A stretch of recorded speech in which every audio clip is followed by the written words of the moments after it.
Občina Bistrica ob Sotli je pred nekaj leti zasadila drevored, in sicer češnjev drevored, ki je krasen, lep, bel, medovit.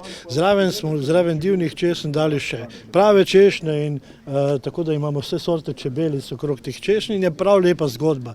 Je pa res, da smo ob meji s Hrvaško, čebele prihajajo, ne glede na tisto žico, ko imamo tam, preletijo, verjetno tudi kakšna hrvaška čebela prileti k nam, ker tudi s hrvaško stranjo naši čebelari krasno sodelujejo. Je pa res, da že kar nekaj let so bile paše čebelje zelo problematične, oziroma jih ni bilo zaradi suš oziroma pozeb zimskih, tako da sem vesel take pobude, da še dodatno nas zasadimo. Torej, vse vemo, Slovenija je gozdnata dežela, več kot polovico imamo gozdov, vendar medovite rastline so pomembne, ne samo za čebel, tudi drugih opraševalcev.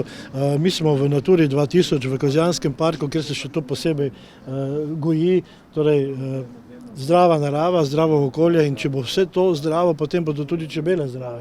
Čebele so zelo občutljive na spremembo ekosistemov, so zelo občutljive na intenzivno kmetijstvo, in zato sem jaz kar vesel, da se veliko več ljudi odloča za neintenzivno kmetijstvo, da se zasajajo rastline, tudi medovite, predvsem pa sem za to, da se sadijo avtohtone, torej še vedno stavim na češnjo, divjo češnjo, ker sem doma iz Črešnjevca, ker mora biti češenj. Tako da sem vesel te pobude in bom še naprej sadil, ob vsaki priložnosti zasadim neko drevo, ki ne samo zaradi čebel, tudi zaradi ljudi imajo svoj pomen. Tako da zelo pozdravljam to pobudo, pozdravljam slovenske čebelarje, ki jim ni lahko, se pa trudijo tako, kot se naše čebele trudijo, naša kranjska sivka. Tudi Hrvati jo imajo, ampak pravijo, da imajo svojo.